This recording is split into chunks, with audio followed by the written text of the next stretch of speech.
Welcome back to... Wait, did it start?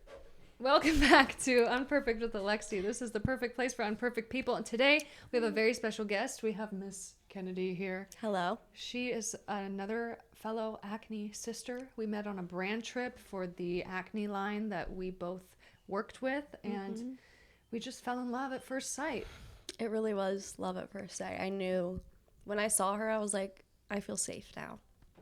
She said, that's my girl. And I said, that's my girl. And then we come to find out that her parents, she lives in San Diego, but her parents live a little bit closer to where I live in Washington. So I was like, girl, we need to get together when you're in town. Yes. So I'm home for the holidays and I made my way down, up. Down, up for the holidays, down to me. Down to you. Yeah. So I'm really happy to be here. So thank you. It's my first podcast, so I'm excited to be here. Yay! We love taking podcast virginity. Okay, so I think let's just dive in first and foremost. I want to know if you guys are hearing background outside noise right now. I can't keep restarting this podcast and trying to edit it. We've had to restart multiple times because of loud things in the background, but you're just going to get the raw, the real, the unperfect today, okay? So... if you hear kids coughing in the background, dishes being clanked, cords being... you're just going to have to live with it because this is real life. Love you so much. Thanks for being here. So, Kennedy, what I want to know from you is tell me about your acne journey. Like, where did you start? Like, when did you first start getting acne? So I first started getting acne when I was 18. I feel like that's pretty late. It was. I had really clear skin all of high school. Very lucky, which is crazy because I was dancing so much and sweating constantly, but my skin was so clear. And then I, got to school, got to college, and it got so bad so fast. Really? Yeah, like very all over the place acne, which is so hard because I had just, I knew no one and I was trying to meet people, and then bam, I have this whole face of acne, and I remember feeling so alone. Yeah. So, yeah, it started then, and then I went on an antibiotic for 4 years, and it cleared my skin the 4 years of college. You went on an antibiotic for 4 years? Yeah. How do you think your gut health is? I think the people in my comments tell me my gut health is bad, and I do agree. It's probably messed up. Okay, so when they get... Okay, do you remember what the antibiotic was called? It was either doxycycline or the one that starts with C. Do you know it? It's like clindamycin. Oh, clindamycin? Yeah, it was one of those because I tried one and then it didn't work, and then I went on another one of the two, and then that one worked for 4 years. I feel like being on an antibiotic for 4 years is scary. Like, okay, yeah. Once you understand what antibiotics do to your gut and your system in general, yeah. Now knowing what you know now, are you like, oh, that is questionable? Yes, and I think definitely now when I take like a probiotic, I notice flare-ups in my acne, and I think that's because I have an overgrowth of bacteria in my gut. So, and I think it's from that antibiotic for 4 years. Dude, this is so fascinating to me because when I first got acne, I got it way younger. I think I was in like middle school. Okay. And they put me on tetracycline, minocycline, doxycycline, all the cycline antibiotics. And when those didn't work, then they put me on Accutane, and then that didn't help. You did the antibiotics too? Yeah, for a second. That was my first round of defense. And so now I don't have like IBS that I know of or any of these like gut type problems, but acne is...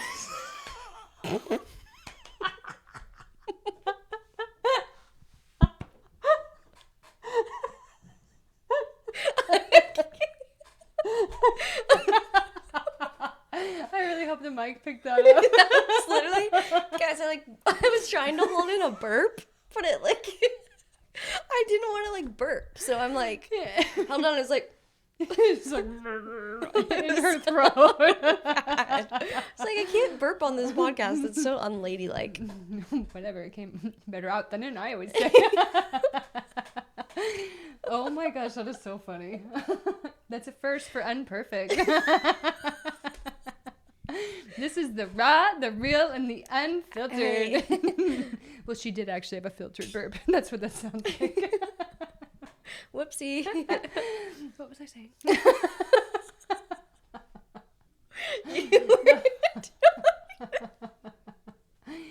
What? Okay.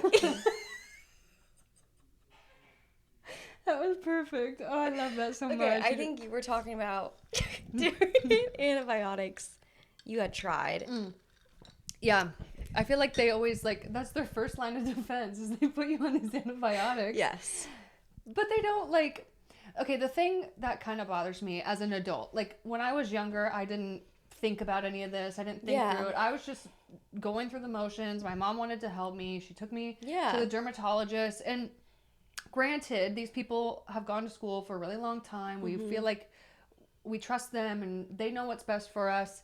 And so we just did whatever the dermatologist said, but none of it worked. Right. And now that I'm older and I look back and I'm like, oh, I was on a lot of antibiotics from a really young age. Yeah. And I mean, maybe that played a part into why Accutane didn't work for me and that I tried to delete myself on it because I had no gut bacteria. Yeah. By the time that I got on Accutane, I was on 3 different antibiotics before that for I think 2 weeks each. Yeah. So that's wiping out all of your good gut bacteria. Yeah, that really is. So 4 years of it. That's why I'm like, whoa, that's so interesting. Have you ever done like a SIBO test or a gut test? No, but I do have a lot of people reach out to me on TikTok, and they're like, you should do a SIBO test, or is it Some gut map? I mean, I haven't, but is it covered by insurance or no? Do you know that? I mean, I think it depends on your insurance. I think if you went to your doctor and said, hey, I am breaking out and I really I was on antibiotics for a long time when I was younger and they didn't also prescribe me a probiotic or a prebiotic and I'm just kind of worried about my gut health. Yeah. I feel like if you made your case to them, which I always advocate for advocating for yourself in the professional environments, like when you see your doctor. But I think if you made your case to them, then hopefully they could, because it's up to the insurance companies. It's true, which is... And they're like, oh, well, first, before you get this, you need to be on these antibiotics and do this and do that before any of this is covered. Right. You can't just go in and be like, hey, I want a CT scan because I have a headache and I feel like I might have a brain tumor. They're like, well, first you have to do this and then you have to do that and then you have to do this and then that. Yeah. Yeah, I think it'd be really interesting to see what my gut looks like because... it was a long 4 years and then it stopped working. Just right after you got out of college? Yeah, it's like I was blessed for a good 4 years, which was nice because college is hard enough. I mean, so, but yeah, then post-grad, I was like, whoa. So then hard. You started, so you're 24, you said? 24. And a half. And a half. She's a Gemini Wait, as well. It was my half birthday yesterday. Happy half birthday! Thank you. Happy half birthday to you. Yes, Gemini. Gemini vegetarian. What's that mean? I'm legally blonde. Oh, okay. I feel like part of my shtick is I have random like movie quotes that are stuck in my head all the time. That's so fair. I'll like randomly quote them. Like, Okay. you quiero Taco Bell. It's me with TikToks. Yes. And then people who aren't chronically online or don't have the brain rot, you like say something and they're like, what are you, schizophrenic or something? I know. You're like, okay, never mind. Yeah. So you graduated. So you've had, wait, if I'm doing my math right, you had acne now for like 3 years? Yes, because I guess I had it for like 6 months when I was 18. And then I didn't have it for college. And then I would say a year post-grad, it was like mild, but like not that bad. And then like this time last year, it really just got bad again. It's the winter season. It's the winter season and I didn't know what to do. So then I found my face reality specialist and it's been a year since I met her now. So yeah. And we're still struggling. Face reality's the GOAT, though, I think. I mean, for when it comes to acne-focused skincare. It is. If you are new, if you just started breaking out and you're like, I want something that's going to help me topically, try Face reality. Yeah. Because Not sponsored. Wish it was. And here's the thing. When people are like, does face reality look? I want to say, look at my forehead. My forehead is completely clear, and it's because face reality is keeping me clear. It's just there's other things going on, but in your forehead too, like it does keep us clear. We but have clear we just have foreheads. other issues. Just look at our foreheads. Yeah, just look at our foreheads, please. We're just gonna cover our eyes down. Just look at our foreheads for the rest of this podcast if you're watching it on YouTube or Spotify. Exactly. TikTok. So, okay, I know a lot of the content that we see on the internet, especially surrounding acne or something that's really hard in life, I feel like there's a lot of doom and gloom content. There's a lot of negativity out there, and I get it. Acne is not something that's easy to have, and it really is.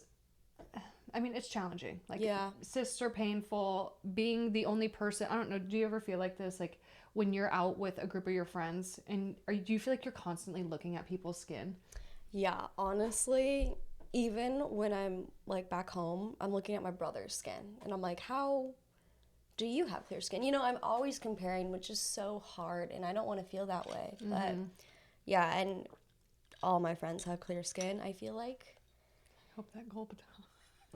Hope the mic didn't pick up that gulp. I'm like, But yeah, I'm always comparing, unfortunately. I feel like that too. Like, I will go places. Like, I got my blood drawn, and the chick who was drawing my blood, I was like, wow, you have amazing skin. Yes. I'm always looking at people's skin.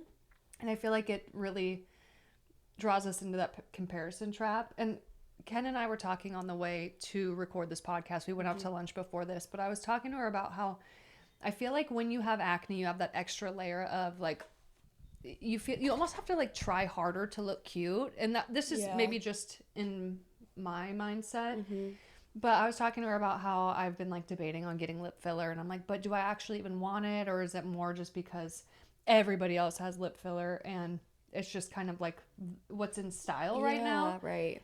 And how, you know, when you have acneic skin, it almost feels like you have like to even be on the level of all these other beautiful women, like you almost have to get filler or Botox or, you know, have really like pretty skin or cute clothes, or you have to have something else to show for it, because society makes you feel as though you aren't good enough just as you are right now, which is why I think there's such a good space for you and me and other acne content creators on the internet, because while that is a limiting belief in my head, I don't believe that to be true. And I want to clarify that. I do not think that you need to do anything to yourself in order to be worthy, beautiful, lovable, worthy of being who you are to your core.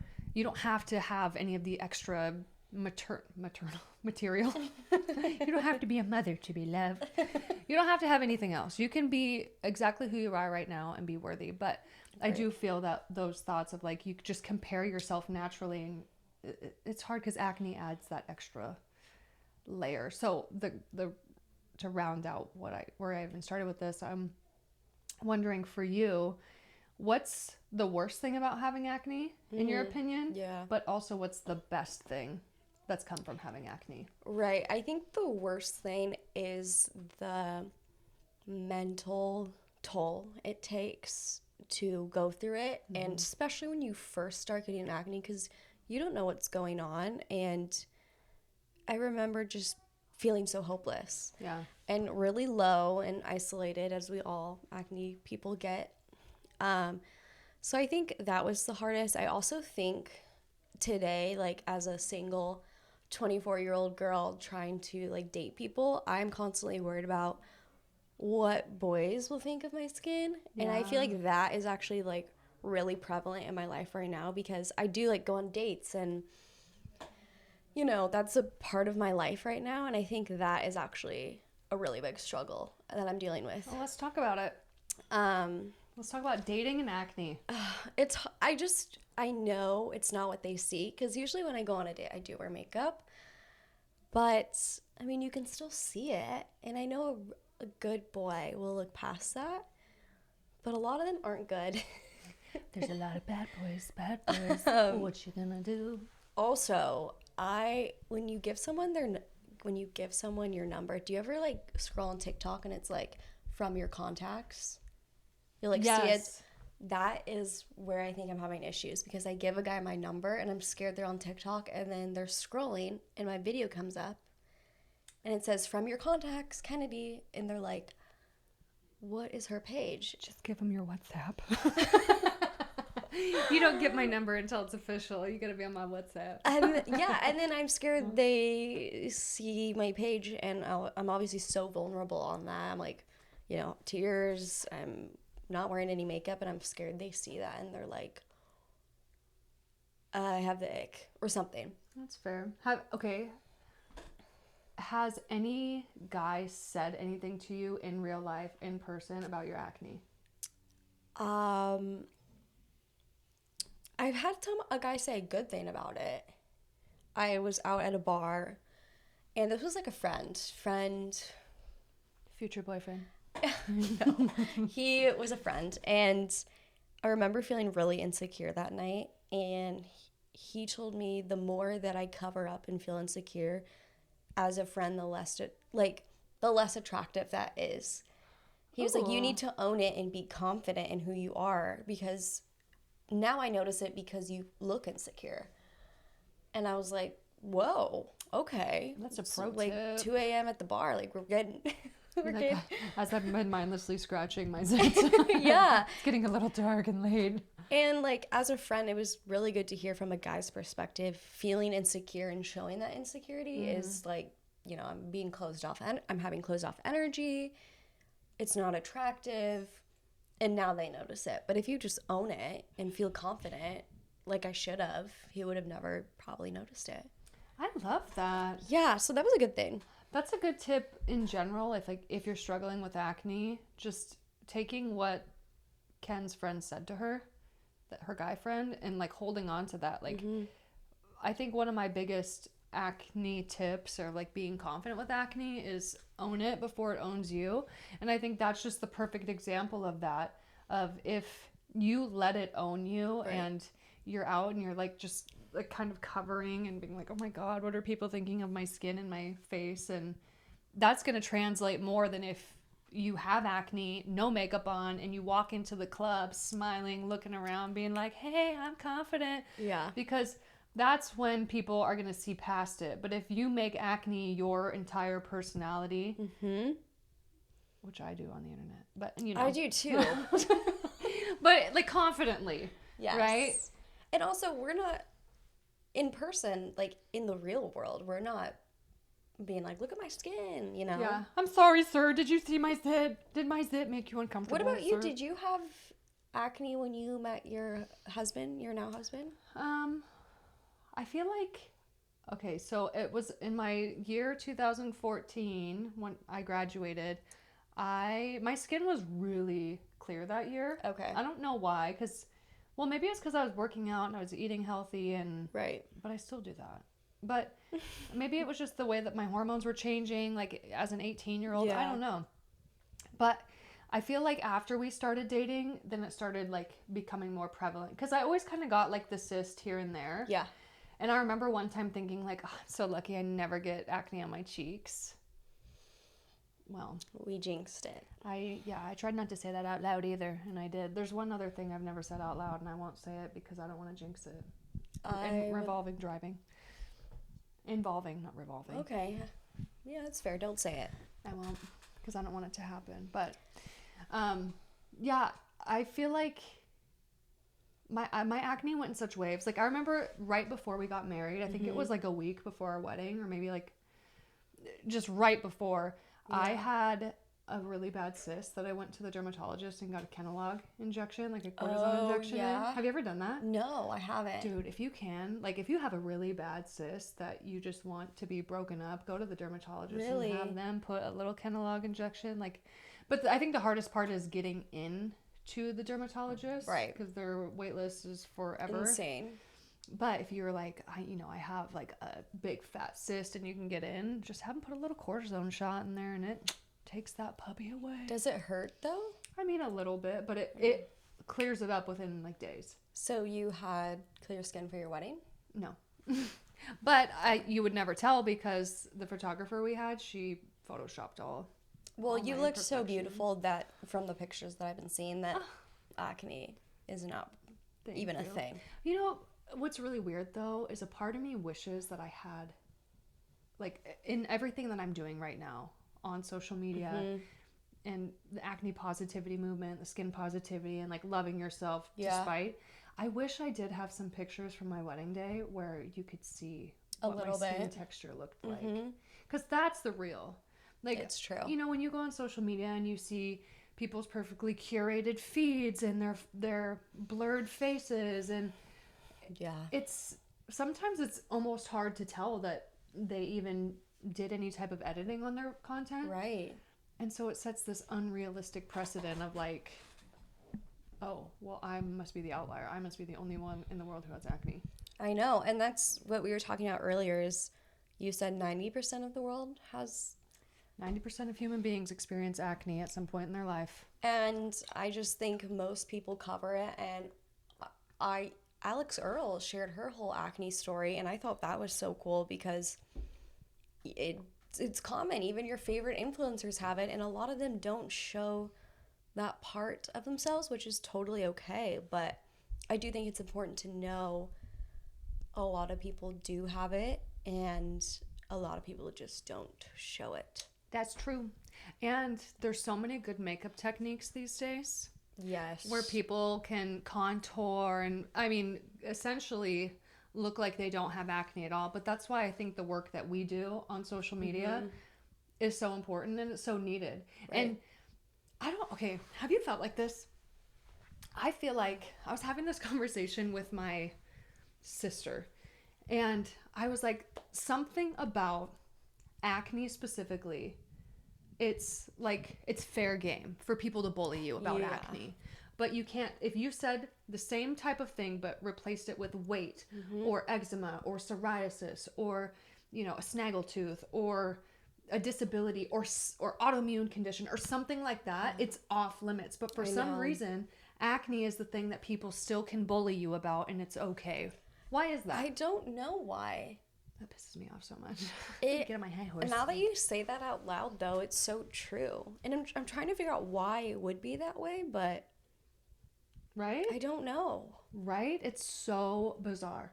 Like, I had this comment on one of my Instagram posts where the chick was like, no, you need to be seeing a dermatologist regularly for your acne. I can't imagine being in a professional setting and looking this way. Oh, I saw that. And I'm like, could you imagine if I changed some words around and said, no, you need to be seeing a nutritionist about your weight? Yes. Like, the world would cancel me. They would say, no, you're done. That's extremely rude. That's fat phobic. You're fat shaming. Why is it okay to say that about someone's skin? Because at the end of the day, this is just a symptom. It's not something that I can necessarily control until I understand what's going on. But if 90% of human beings in the world have experienced acne at some point in their life, why is that okay?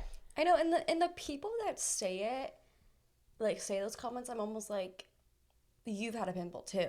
Yeah. So why are you? Also, again, this just comes back to people hide behind a screen. Everyone online is so mean, so judgmental. Why are we? All we're doing is trying to promote a positive community. Yes. And there's just people that are jealous of you and your community and what you've done, so they project because they have their own problems. And that's simply the answer. True. I agree. I think projection is something we see so much on social media, but I also feel like on social media in 2024, we've hit such a desensitized generation growing up on social media, being able to see horrific, graphic, disgusting images online. Like there's not a lot of empathy anymore. And I think this is two levels. That's my dog, Addie. It's okay. I think there's two levels. I think that there's like this push to be empathetic to everything and everyone, but simultaneously, if it doesn't fit a certain narrative, then it's not, you're not allowed to be empathetic to it. It's just so weird. It's so weird and it's so confusing. And I mean, I'm a smaller creator, but I'm still trying to handle all the emotions I feel with posting online and the hate I get and the good comments and the unsolicited advice. It's a lot. And sometimes the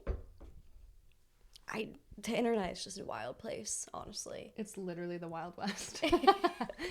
Like, it is so crazy. I am not for censorship or like, I am very much like free speech. Yes. I mean, if you're going to be a hater, you're going to have natural consequences when you hate on people publicly. If people come back and hate on you, you started it. Yeah. You know, I'm also not like an advocate for bullying, but natural consequences happen, you know?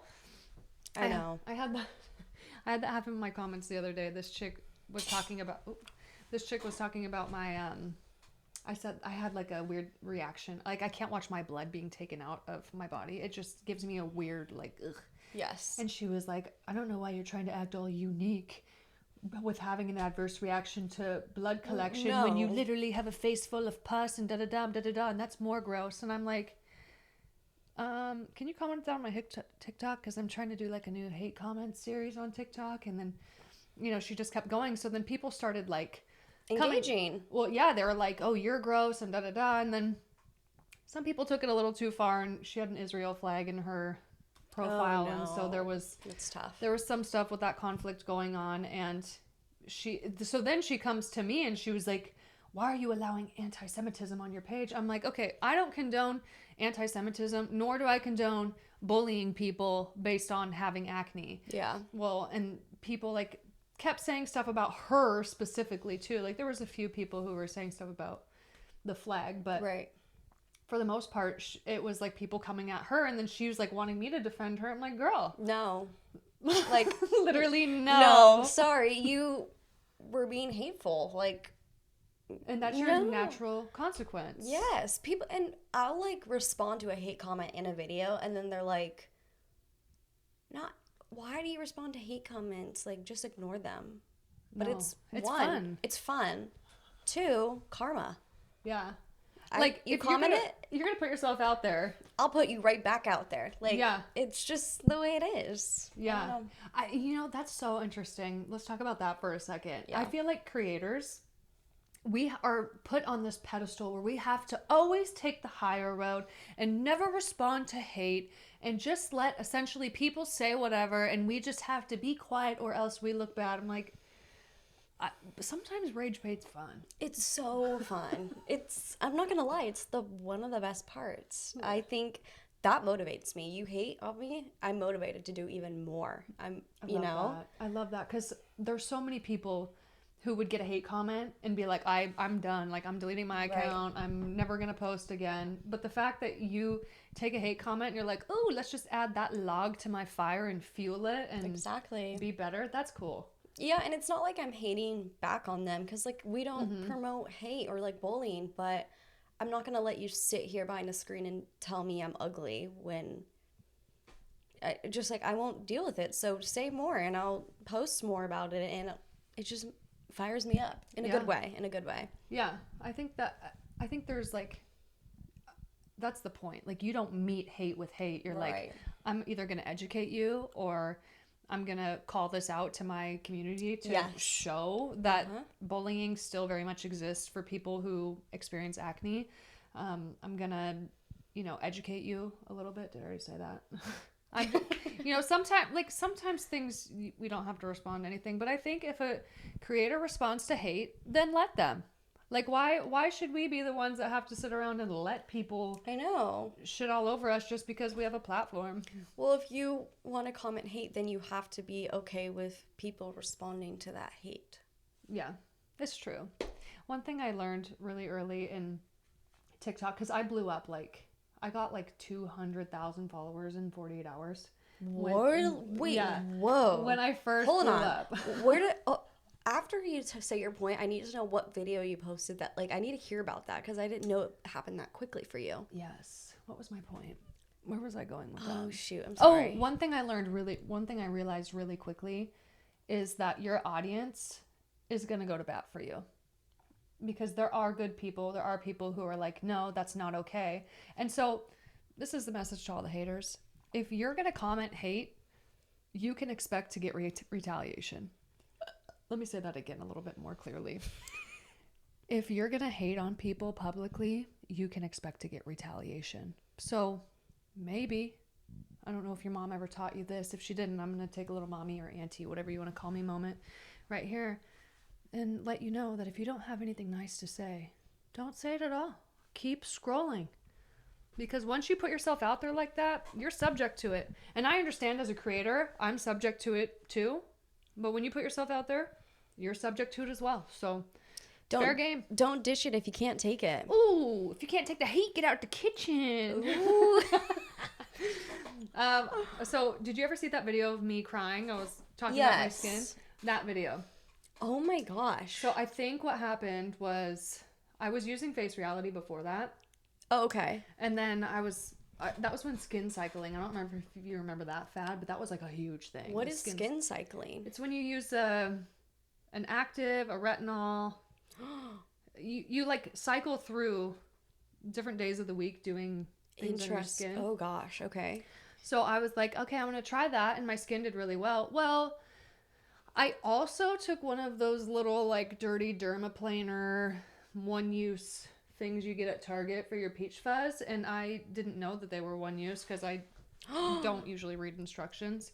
Oh no. But I did that on my freshly exfoliated face, and I think it like gave me a little breakout, like a big breakout. So that was like the lowest I ever felt with my acne, and I got to a point where I was like, didn't want to leave the house, didn't want my husband to leave. I felt very isolated, alone, felt really ugly, felt like I couldn't hide. Just felt like I was like spiraling because I literally had like a giant beard of acne. Mm-hmm. It's so painful too. Oh yeah. I mean, and just like all over, and they just keep coming, and it's like, you just get stressed about it. Right. And I was postpartum. I had oh my gosh. Well, yeah, I was less than a year out from having my youngest. And so it just was a really hard situation. And then I had this beacon of light come into my mind and say, if this helps one person, isn't going to be worth it. Because I had posted stuff on social media before, not about my acne, but my dad, when he had a stroke, I documented his entire stroke journey. Oh, that's interesting. That helped people a lot. Really? Like I had people being like, hey, my mom had a stroke, or my dad, or, I, through your content, realized that I was having a stroke. Oh, amazing. So I was able to like bring awareness from that. So wow. I just knew the power of social media. Mm-hmm.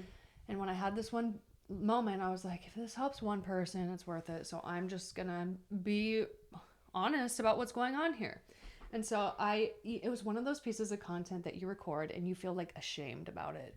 Yeah. And then so I posted it and shut my phone, and I was like, no.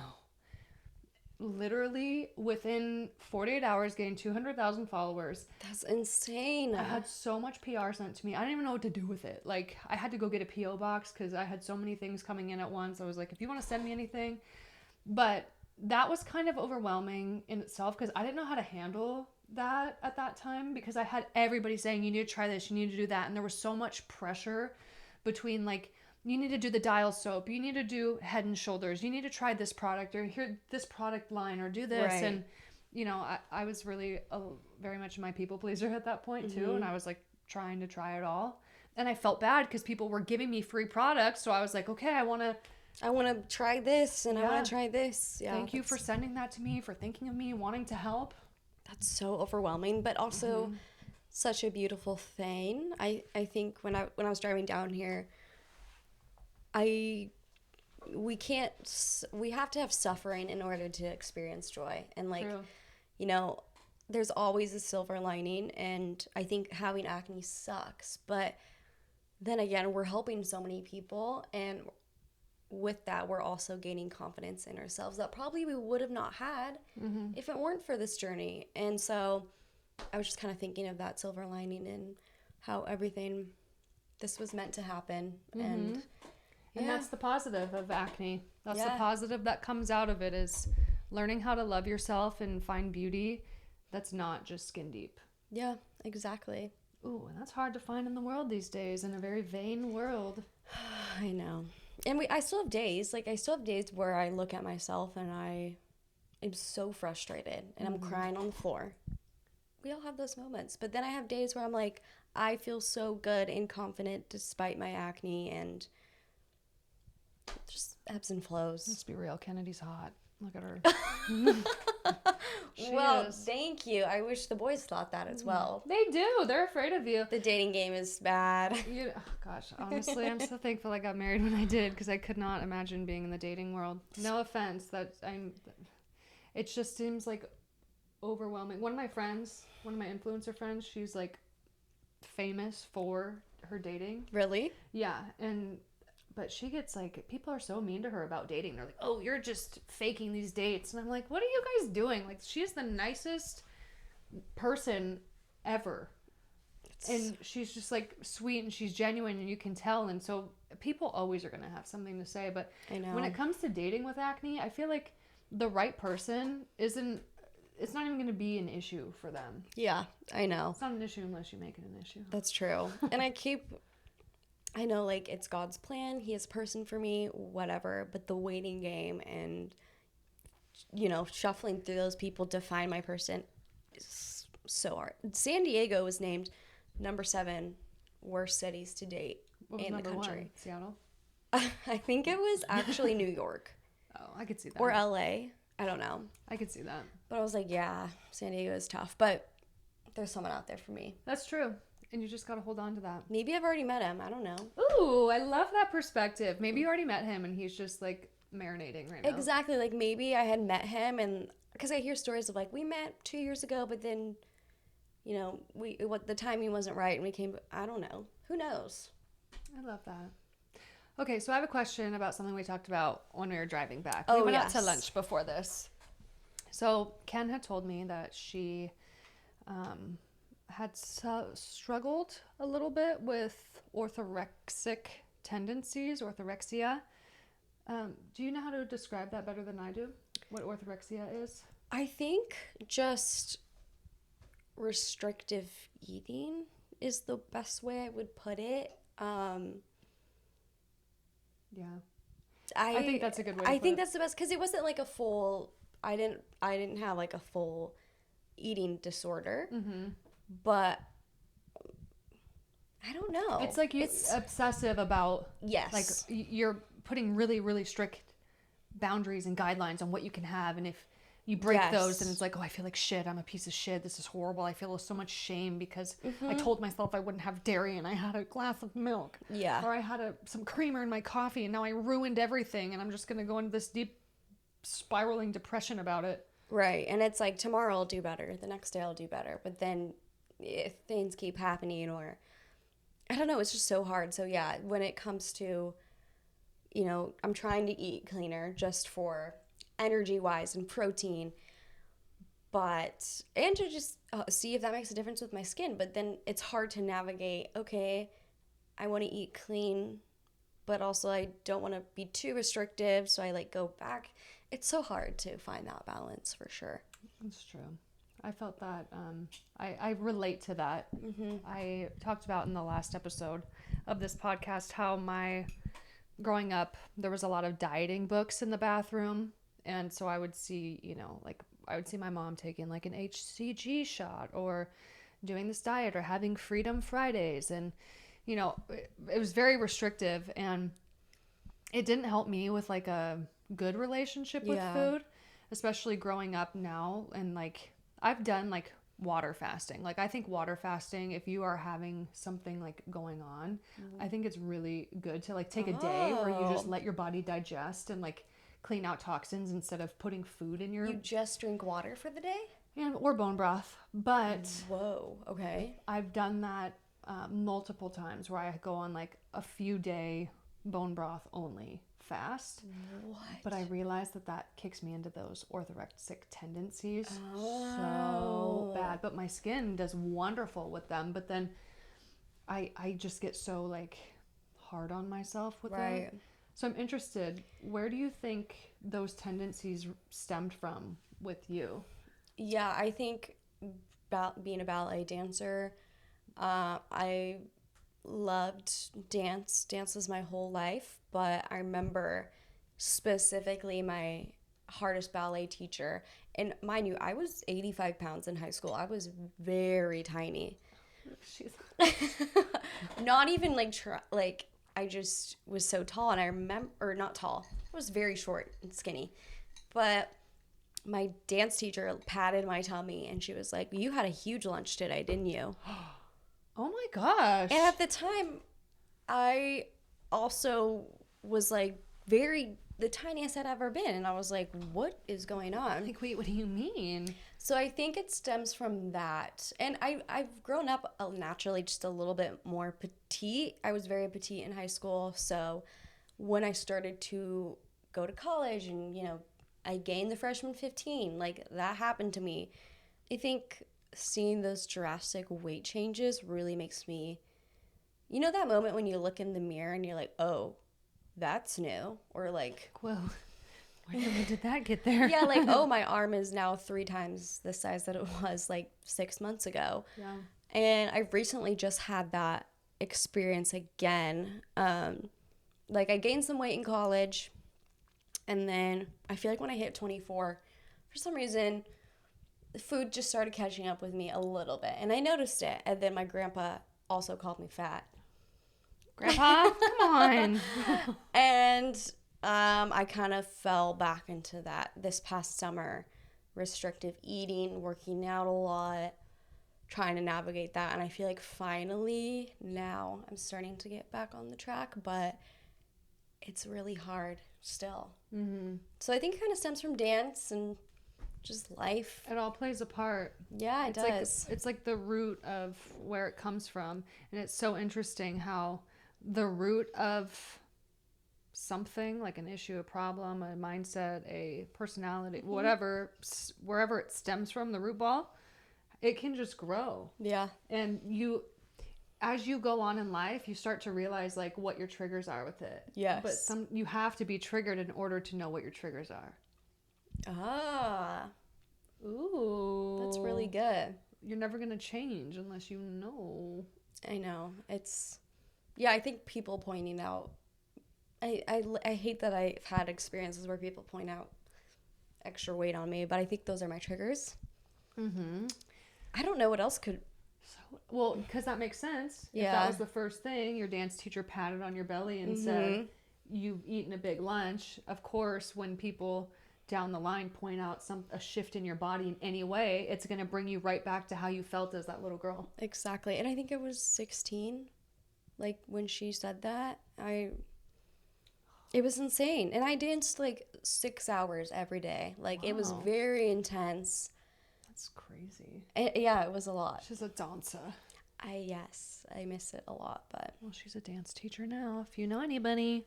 I do teach little girls ballet, so if you live in San Diego, send me your daughter. Send me your daughter. We polled my audience on Instagram and asked some questions regarding acne. So I think this would be a fun little thing for 2 acne sisters to go through. And, yes. I'm having deja vu right now. Really? Yeah. Talking about how I polled my audience and doing a podcast and going through and doing this question and answer. And I feel. Have you done this before? No. Sorry, I think I had it in a dream. And so that's why I believe deja vu comes from. I believe it comes from dreams. No, never mind. I'm not going to say my dream last night. What? I had a very specific dream last night. Let's hear it. And I wrote it down this morning. It was that I had met someone, a guy, brunette, tall. If you're watching this. Any other defining factors? What? I don't remember. I think he might have had a mustache, but he's a firefighter for sure. I remember in the dream hitting it off so well, and it felt so real. And then I remember one of the big things I look for in a guy is if he goes to church. And I remember I was explaining, I was like, "Oh, I'm Catholic. Like I go to church," and he was like, "I'm Catholic too." And I remember in my dream, I was like, "This is my husband." And I was like, was that my dream predicting that I'm going to meet my future husband soon? I don't know. Yes. We're claiming it. We're speaking it into existence. Amen. Okay, so I'm going to let you pick the first question. Okay. I really like this one. Do we believe everything doctors say? They told me I needed Accutane. I said no and healed. I mean, I think you just proved them wrong. I don't think we should believe what they say all the time. Yeah, I think when it comes to doctors, here's my thought process on it. It's a little bit long and drawn out, but I think at the end of the day, you're the one who lives in your body every single day. You're the one who knows how you feel when you take a medicine, how you feel if you don't get enough sleep, how you feel after you've been like, you're the only one who knows your patterns, your habits, your routines, your mindset, what you're putting in your body. Your doctor only knows what you tell them. So if you're not telling your doctor the full God honest truth of what you're doing, they're just going to give you or prescribe or do what's best based off the knowledge that they learned in their training. And I don't think, not every doctor is a specialist in what you're doing, but then also, I don't know if you read that book, Good Genes, by No. Casey and Callie Means. No. It talks about how in the medical world, everything is so specialized now. Like, you have a hyper specialty on, like, she was an ear, nose, and throat doctor who wanted to specialize in some, I don't know, it was either the ear or the nose or something, but like even specialize further down than ear, nose, and throat. And that, when you're too specialized, you don't look at the root of the problem. You don't look at the core of what is causing the problem in the first place. You're looking at the symptom. You're trying to address the symptom and treat the symptom. And so what I tell people when it comes to, you know, let's say your doctor says, hey, I think you need to go on Accutane. Great. So what I think you should do at that point is I think you should ask your doctor about the side effects, ask for the insert or where you can get more information on that drug in particular. And then I think that you should go online and go on Reddit or somewhere where people chat about their experience, or go on TikTok and read through real life human being experiences on what they had with Accutane or that specific drug that your doctor wants to put you on. Then I think that you should go through, read all of the side effects. You should look through everything if you haven't made your decision by then. And your final step, in my opinion, is to trust your gut. When you're thinking about, okay, if I want to be on this medication for however long it's supposed to be prescribed to me, does honestly that feel good for me? Like, does that feel, am I somebody who has adverse reactions with medications? Like, have I done good with medications in the past? Or am I somebody who kind of has a side effect of every single thing I take? So you have That's a good point. You have to decide what's going to be good for you. Yeah. Because again, your doctor only knows what you tell them, but you live in your body and you know your body best. And I think we need to get back to that place where, yeah, medical guidance is there for a reason, especially in like emergency situations. But at the end of the day, you're the one who lives in your body. You know yourself better. And if you don't, you should start taking a journey to understand yourself better and then make decisions from there. What she said. Word. Honestly, she said it best. That's a really, really good point. And yeah, just do what you feel is right. Your gut is usually right. So. Yeah. Yeah. What's another one? Another question. Oh, that question was from Surly. Hi, Surly. You picked the next one. I've just picked. Oh, okay. Let's see.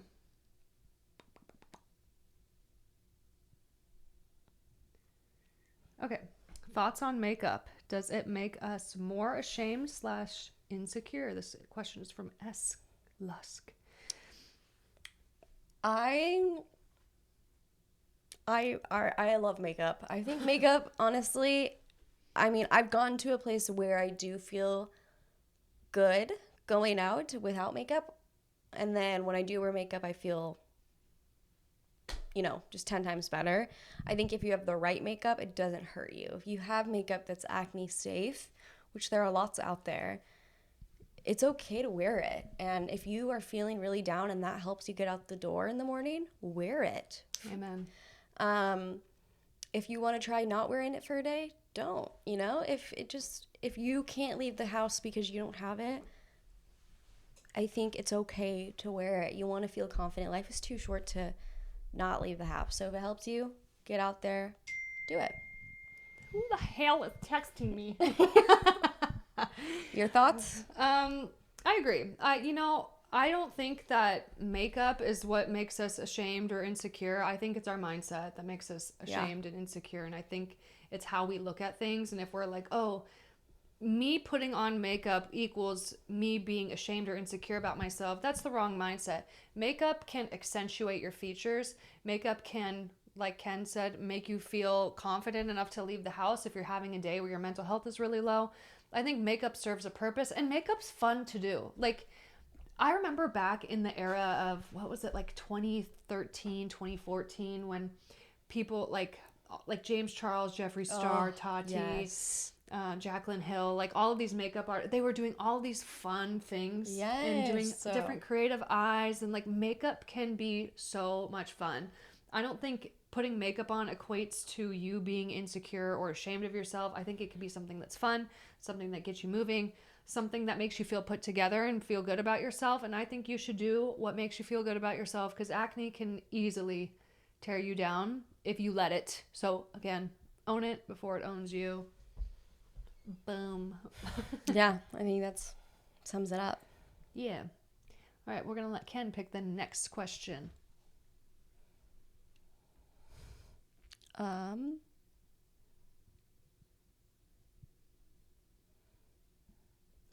How to feel you won't be stuck with acne forever. This is from Olivia Muris. Yeah, Olivia. Olivia. I think this is such a mental block that people face. Yeah. I sometimes still have days where I'm like, will this last forever? Hopefully not. I think you need, if you have this problem, living in the moment more rather than worrying about the future is a key to step. Yes. Because worrying about the future and what your skin's going to look like in tomorrow, 2 weeks, 2 months, a year is not going to solve it right now. So I think focusing more on being in the present and what you can do today to help is really helpful. Yeah, do you have anything else to say? I love that. That's a hard question, but focusing on the present. I think Ken's right in that, like, I think that's just like a general anxiety feeling too, of like worrying about the future or worrying about the past, when today is a gift. It's like that Forrest Frank song called The Present. And it's like, today really is a gift. And if you can just focus on what you can do right now and not worry about like how quickly you can get rid of your acne. I think that for me was really hard, because it goes back to that like perfectionistic, like I need to achieve perfection. I need to be perfect as quick as possible. And that's what leads me to like picking my face or being really upset with my skin, or like trying to hold on to things that I can't necessarily control in the right now. And so I think that's another thing, is like letting go of that control of what you can't control. Like, yes, you can absolutely take steps to live a healthier lifestyle, get to the root of your acne. I mean, even if you want to take medications, no judgment here, just know the side effects.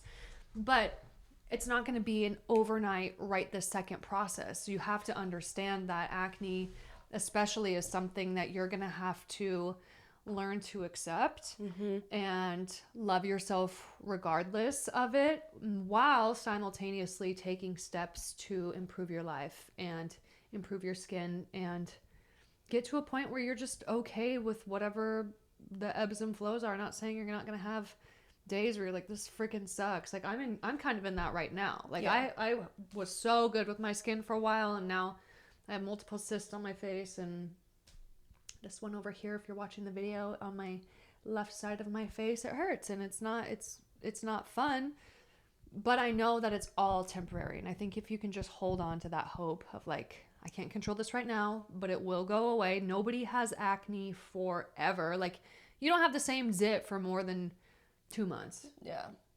Or even like a month. Yeah. And I think I always think about, what is worrying going to do right now? Nothing. It's going to stress you out. It's going to stress me out. Worrying about just anything in general, but specifically me for skin. I spent hours accumulated worrying about my skin, and it's done nothing for me. Just, it didn't do anything. It just made me more stressed out, more anxious. So, yeah, just letting go of that control. Yeah. It's helpful. It's all going to be okay. You're doing the best you can at the time with the knowledge and resources you have. Don't beat yourself up about it. It will be fine. Just learn to love yourself. Give yourself affirmations. Yeah. Look in the mirror and be like, you know what? This is my favorite zit. Her name's Henrietta. And I always like try to like not compare my pictures back to like when I had clear skin. Yeah. But then I also think about who I was as a person even 6 months ago, and I'm like, I don't even want to be that girl. Oh, I love that. You know, so do you really want to go back to 6 months ago? Like, you've changed so much, and so has your skin. But you as a person has, like, do you want to be that person you were 6 months ago? I don't know. That's a good question you got to ask yourself. Mm-hmm. I think the growth mindset is important. Yes. Always. Kelsey Godwin said, how do you resist picking? I have to pop them or I go crazy with the feeling. Do you have to pop them? Sometimes. Okay, yeah. I get when they're like white to the surface. Yeah, there's a clear path for that thing to ooze. It's the best when you just like, oh, I scratched it on accident. Yeah. It has to come. Oh, my bad. Didn't mean to. It has to come out. My nail just grazed the thing. Yeah. I think there's a specific way to pop your zits if you have to. Oh, that wasn't the question. Let's cover that though. If you have to pop your zits, wash your hands and or put gloves on. I'm taking notes because I don't know this. Oh my god, okay. So wash your hands and or put gloves on. Sorry. It's okay. There's these little lancet things that like diabetics have to prick their fingers. They come in a 300 pack on Amazon and they're like $10. Oh. They're sterile, so you take the little cap off and it's just like this little needle thing. And if you have a white head, you literally just go in sideways, just poke it, and then wow, wait, sideways. Yeah, so like you come in from the side, not straight on. Well, yeah. I mean, you could, but I think what I've heard is when you go sideways, it like you're not pushing any of it back in. Okay, that makes sense. So when you go sideways, you just kind of like take a little hole. Okay. And then if you have gloves on, or if you don't have gloves, like take a Q-tip and just put a little bit of pressure so it comes out and relieves itself. And then put sulfur spot treatment on it immediately after. Or use that hydrinity, like the hyacinth, whatever it's called. What's that spray? What? It's like a... Oh, I know what you're talking about, but I don't know the name. But if you have like a cyst that has a white head, I feel, and it's really a lot of pressure and pain, I'm an advocate for like drain that sucker. Just don't pick it to the point where it's like bleeding and you have like stuff that's not the pus coming out of it. Like just let it naturally drain as much as possible and then leave it alone, because that's when you're going to scar. But I mean, when we go see our esthetician, they pick our skin. That's true. My esthetician goes hard on my skin. Oh, it hurts so bad. It hurts. She's like, you're one of my worst clients when it comes to the extractions. I'm like, yeah, because it hurts. It hurts, and I have a lot of them. So when I do it, it's easier because I know it's coming and I can control the pain. And I can see it. I feel like not seeing it, I'm like anxious because she's picking it. So I'm like, where's she going to go next? Yeah. Yeah. But I mean, to resist picking, tips on that. Do you have good resisting tips? Honestly, no. I just don't do it because I know it's going to leave a mark. So I just think about that. Okay. So you threaten yourself. Yeah. I have to be harsh. If you pick that, you're going to have a scar. Pretty much. Okay. So my tangible tips for not picking is don't look in the mirror. Like literally quit looking in the mirror. Be mindful of like when you're touching your face. That's a big one for me. I'll mindlessly touch my face all the time. Yeah. So you got to be mindful about that. Also, if you have one of those mirrors that's like one of those, it's like a zoom in mirror. What are those called? Like where you can see all your pores up close. Oh, they don't look in those. Sorry, they should develop them. Do they have actual mirrors where you can zoom in? Because that would be crazy. Maybe that's your. Did I? Yeah. Just she's coining okay. That. I'm sorry. That's a really good idea, though. If you steal that idea, I'm gonna know you listen to this podcast.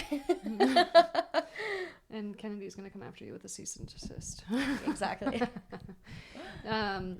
Throw that away. Don't look at that. Ice your zits. If you have one that you're like, I want to pick this so bad, ice it. Yeah. Touch it with ice. There you go. There you go. Touch it with ice. That's a good one. Yeah. But then other than that, try draining it. Pick Yeah. it. Other than that, pick it. And back to the root problem. Back to that. Let's just drain it gently. Your hair looks darker from the last time I saw you. I haven't gotten it dyed. It looks really good. I like the natural color. Thank you. I think it goes better with my eyeballs. Yeah. And sorry, just had to note it. I'm like trying to look at my hair in this camera right now, but the camera's in a weird position. Anyway, we didn't wear makeup on this podcast. Well, okay, eye makeup, but we went all natural on the skin if you're watching this video-wise, and I thought that was just best. Where do these podcasts go? Spotify, YouTube, Apple. Nice. Wherever else you watch podcasts. I think they'll probably be distributed there naturally. Cool. Should we do one or two more questions? Yeah. Okay, let's see. Oh, gosh. I feel like this, I feel like that's like a good 2-part question. Yeah, so basically the questions are dating with scars. I've healed my acne, but I still have scarring. Does that matter to guys? And how does acne affect your relationship with your partner? This is from Kylie and Gracie. Yeah, so you answer Kylie's about dating, and I'll answer Gracie's about relationship. Yeah, I mean, like I said before, I think the right guy will look past it. I think, I honestly don't think it matters that much to guys. I've made TikTok videos. Wait, no, I just did a statistical test on this myself. I did a small... talk about that. Your degree and then the test you did. That was so fascinating to me. You saw that? Yes. Okay, so I'm a psychology major, so I, did so many research studies, and I basically wanted to test whether confidence plays a role when guys approach me at the bar or just in general, or, how does that correlate with acne? And so I did a test for 2 months. Every single time I left the house or would go out, I would, on a scale of 1 to 10, I would write how bad my acne looked that day. 10 being worse, 1 being okay. How confident I felt. Again, 10 feeling really confident, 1 feeling not confident. And then how many times a guy approached me. And I feel like there's obviously flaws to the study, but I did it. There's variation. I did it during the day, during the night, at a bar, on a walk, whatever. And the study showed, after 2 months of recording all the data, was even on the days where my acne was a 10 in inflammation and redness, if I had a 10 in confidence, the guys were coming up to me. But even if I had an okay day with my acne, but my confidence was at a 0. And sometimes I just wake up and I'm either feeling really confident or I'm not. It doesn't matter really what my acne looks like. I was never approached if my confidence was so low. Like the other night I was at a holiday party and I remember I was just not feeling good. I did not want to go out, was feeling so low confidence, and no guy approached me, which I don't need any guys, but this is just a study for myself. But then I remember the week prior, I was just on a walk and I was feeling so confident for no reason. Maybe, I don't know, it was just a sunny, beautiful day. And 3 guys asked me for my number on that walk. And I was like, what is happening? And I do think it's confidence. Confidence is what matters. It's proved time and time again. They just care about your confidence. So walk into a room and feel good about yourself, and they won't notice the acne scarring, But if you're ashamed of your skin, and that's okay to feel ashamed, you're giving off closed energy, and they're not going to approach you or feel like they want to date you, Mm-hmm. Yeah. So confidence matters, and I don't think, honestly, acne scarring plays a role, or acne in general. Yeah. That's my experience. I love that. I love that you created your own study based off of your psychology major, and then that's the results you found. Yeah. I think confidence training is genuinely fake it till you make it. Yeah. Fake your confidence until you feel confident. Honestly, that's the one thing in life you can actually do that with. I agree. 100%. When it comes to my relationship with my partner, I was thinking about how to answer this, and my original thought was like, oh, it doesn't affect it. But if I'm going to be so for real with you guys, if my acne is really inflamed and I just feel swollen and bloated and just not my best version of myself, like, I definitely don't want to be touched. Like, I don't, like, don't touch me, don't look at me, don't think about me. I just want to be, like, alone and decompress. And I think the important thing with that is that I don't let that last for a long time. Mm-hmm. Like, I give myself the grace to be like, no, you know what? I don't want to be touched. I don't want to be thought about. Don't look at me. But my husband's very supportive with it. Like, he knows it's not about him. And I think if you're in that situation where you are starting to feel closed off because you feel bad about your skin, I think just with your partner, it's all about being open and honest about what you're feeling in the moment. And it's like telling them it's not about you. I'm just feeling really inflamed and bloated right now. And I'm touched out. Like, I can't be touched. And it's okay to advocate for yourself like that.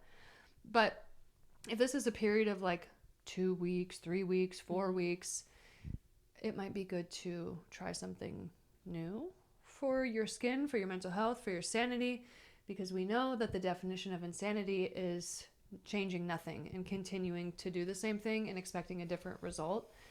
So give yourself the grace to be okay with not being touched or feeling good about yourself, but don't let it last for too long, because it's going to affect your mental health. It's going to affect your relationship. It's going to affect everything else in your life. And just be open with your partner about how you're feeling. And if you're not feeling good, or you just feel like garbage about your skin or yourself, just talk about it, because it's better than that living in your head and then you ruminating on it and going absolutely nuts instead of getting it out. Or a journal. Like, if you don't feel comfortable talking to somebody about it, or your partner, journal about it. Write down, have an acne journal, how you feeling about your skin, what you would rate it on a scale of 1 to 10, what you're going to try differently this week. Give yourself little micro goals. Like, this week I'm planning to drink 3 40-ounce Stanley cups of water every single day, and like see what that does. Like what I'm really inspired by your little science experiment. Like, do that. Like, give yourself little experiments that you do every week. Okay, this week I'm going to start in the morning by eating sauerkraut instead of having my coffee on an empty stomach. Like, try new things, try different things, and see how it goes. Yeah, that's a really good idea. I think the acne journal is a really good one, because then you could even look back and be like, oh, it does get better. Even in my darkest days, you can physically see, I'm feeling good today, Yeah. I think there's one question on here about what to do when you literally can't afford to get labs / the help you need. And I want to touch on that because I'm sure a lot of people, especially when it comes to finding the root of your acne, I think that it's hard, because a lot of the things that like I am showing aren't accessible to everybody, but that's also why I want to document everything. So hopefully something in my journey can help you and yours based off what I learned. And if you find similarities, like, oh, maybe I should try that too. But one of the biggest things, did we talk about this earlier in the podcast about insurance? Or was that was that who was naming? Sorry. Am I okay? And we talked about if a gut test is covered by insurance. Yeah. Because the antibiotics. I would first and foremost, if you have insurance, go on your insurance website, find a primary care provider, a naturopath, somebody who your insurance partners with, and then go to them, tell them about your problems, what you've started, what your goals are. I think one of the biggest things in mainstream medical and healthcare is that we kind of let doctors like tell us what we should think and tell us what we should feel, when intuitively you know that you want to get to the root of your acne. So advocate for yourself. Tell your doctor, no, I don't want to take medication. I want to get to the root of why I'm breaking out in the first place. And if your doctor is like, no, I don't believe in that, then find a new doctor. Keep advocating for yourself. A no is only a sign to go in a different direction. And also, I think one of the most underrated things that you can do is try to like partner with people.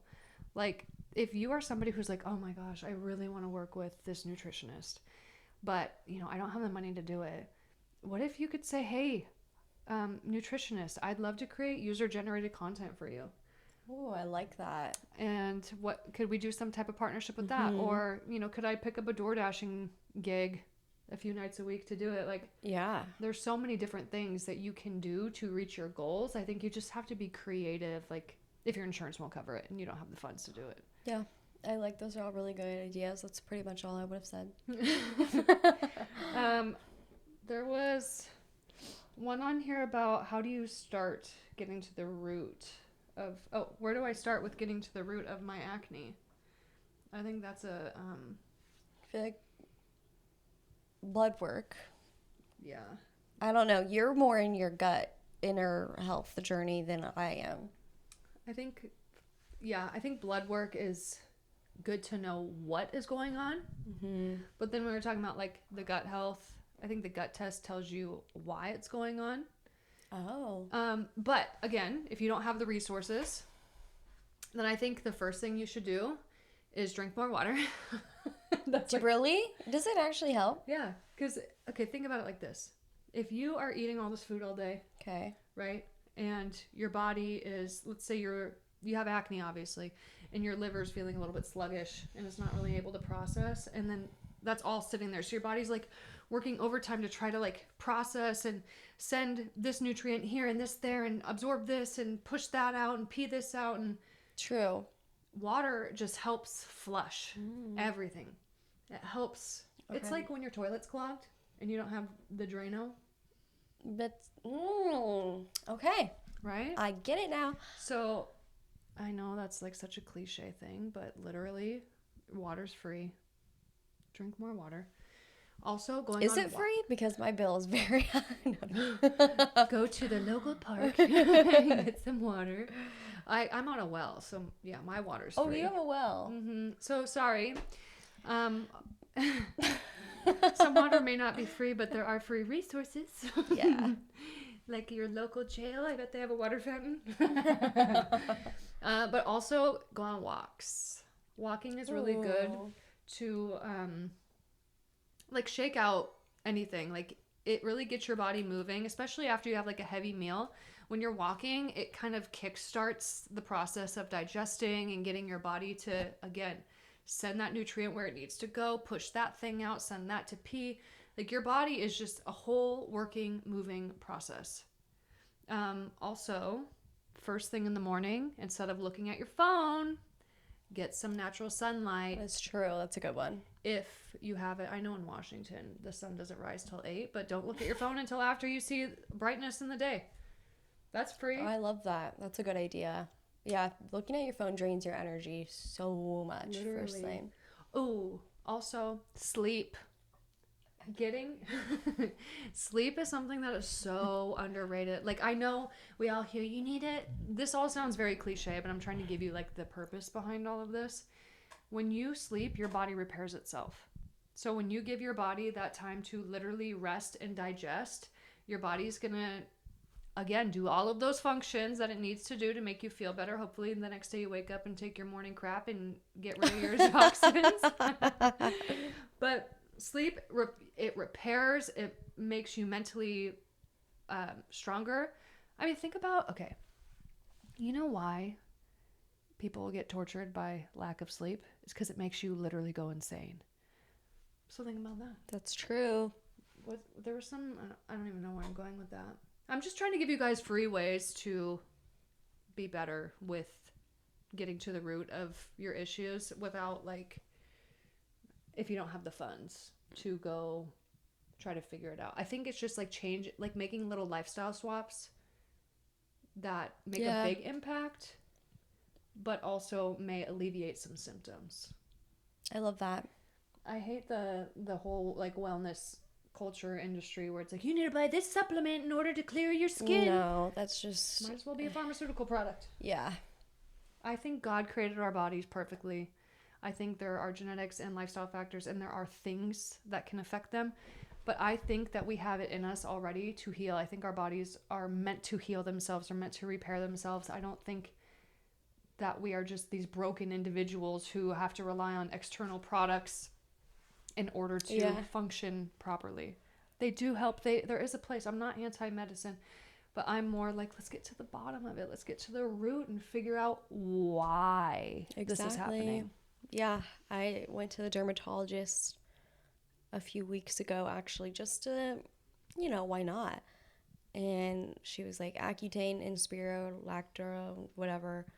I was like, okay, this is where I don't come back, because literally, I'm not looking for a Band-Aid. I'm looking for a cure, which might not be possible, but I can do something, that's not taking a pill every day.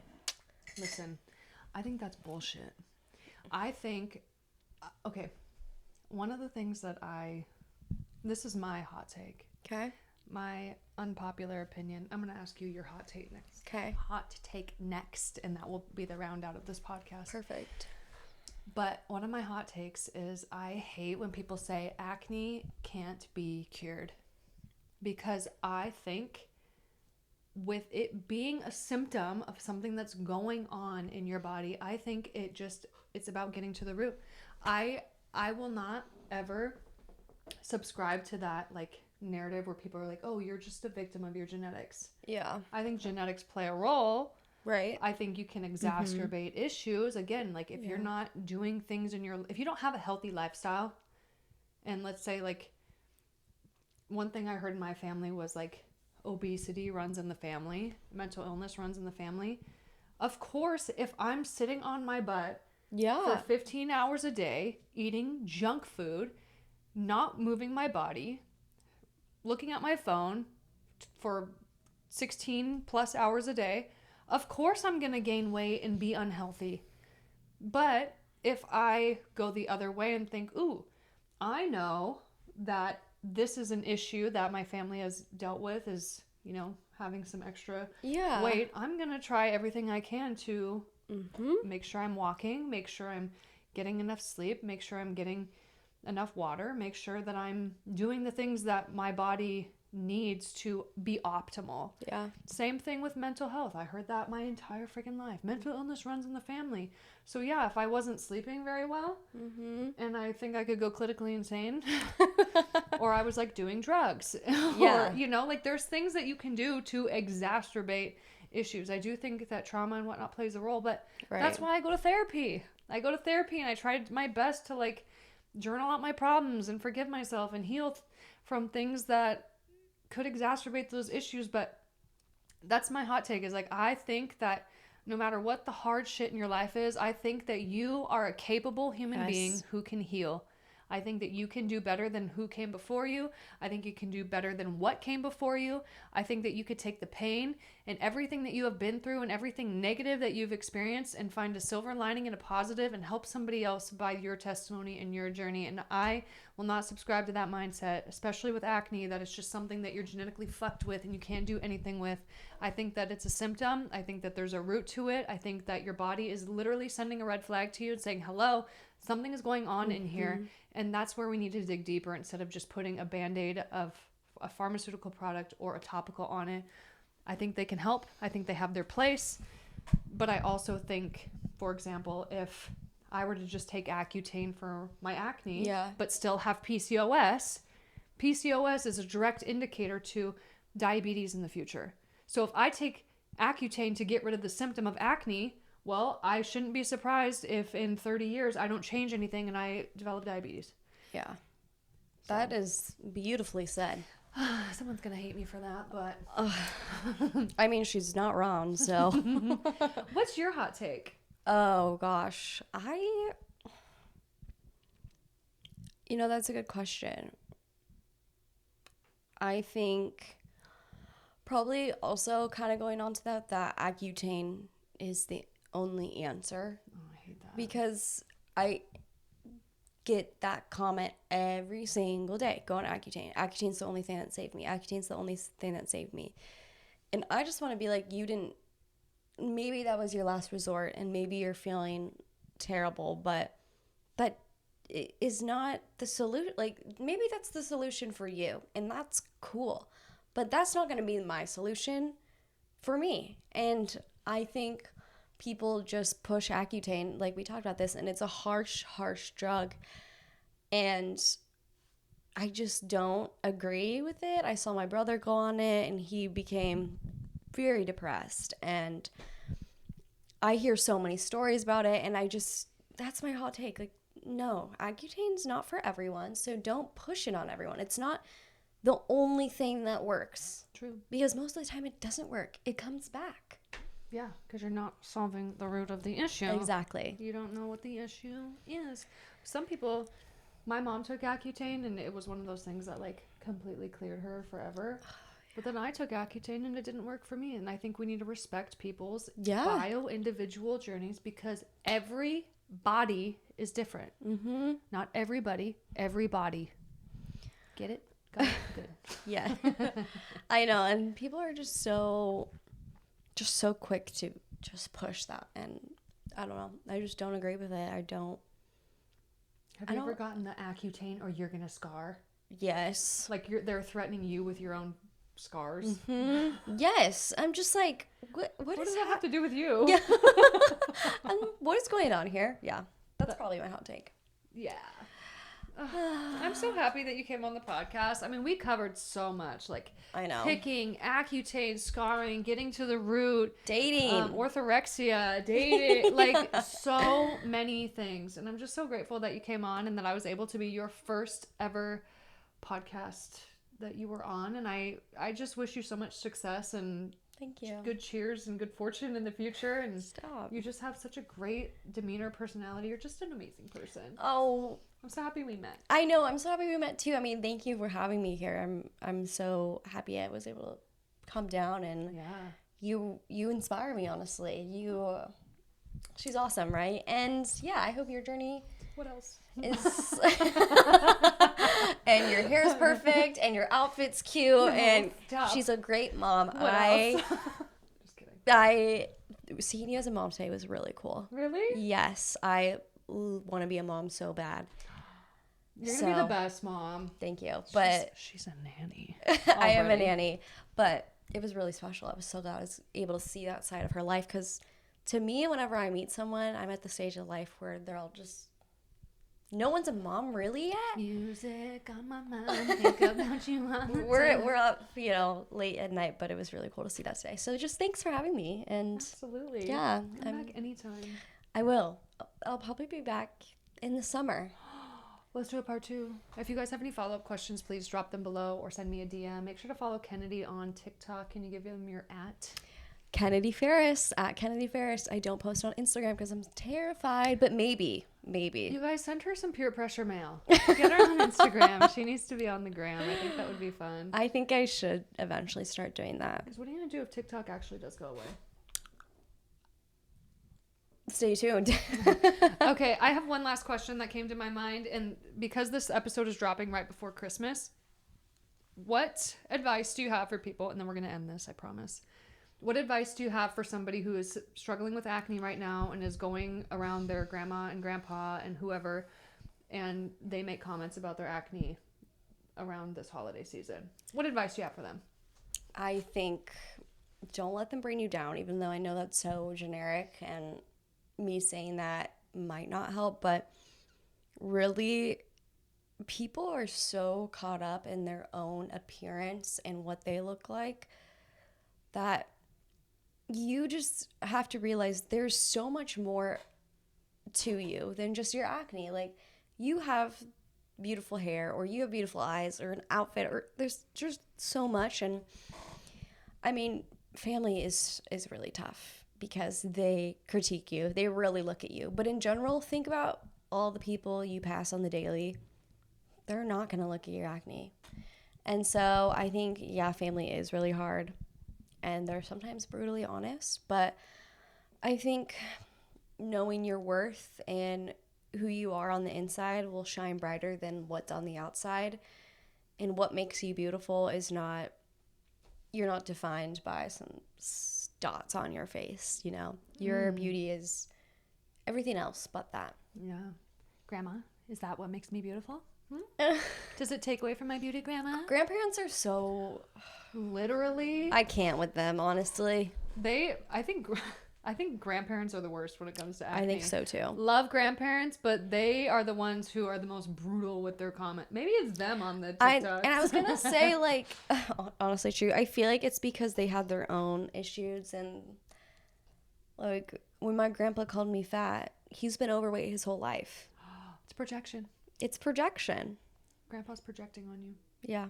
So. What the hell, Grandpa? If it were my grandpa, I mean, I don't know what your family, if someone's family dynamic is like, but I'd be like, F you. I love that. That's my family, but. F you, Grandpa. But I still love you. Exactly. I'll be getting you a Christmas card. Well, I agree with Ken on that. Like, just know your worth. Go into that room, head high. If they say something, you could even look at them and be like, was that helpful? How did that make you feel, Gramps? Yeah. Does that make you feel better saying that? Yeah. Ooh. I love calling the haters in my comments freaks. That's my new thing. Ooh. And every single time someone comments hate and I just comment back freak, they delete it. Really? Because who wants to be called a freak?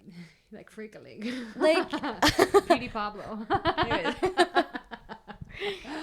Okay, I'm done. Okay. We love you guys. Make sure to like or subscribe. Where are we on TikTok? Make sure to subscribe to this podcast. Share it with a friend. Follow Kennedy, myself, and then also one fun thing I'd love for you guys to do. Please do it, and I'll know you've listened to the end, and I'll repost it, and Ken will too. Yes. On Instagram. She's scared. What? I told you I'm talking on Instagram. But take a picture if you're listening to this in your car. Take a picture of the podcast with whatever your scenery is. Ooh. And then tag me on Instagram stories. I'd love to see that. So, love you guys. Thank you so much for being here week after week after week. Bye-bye. Merry Christmas and Happy New Year.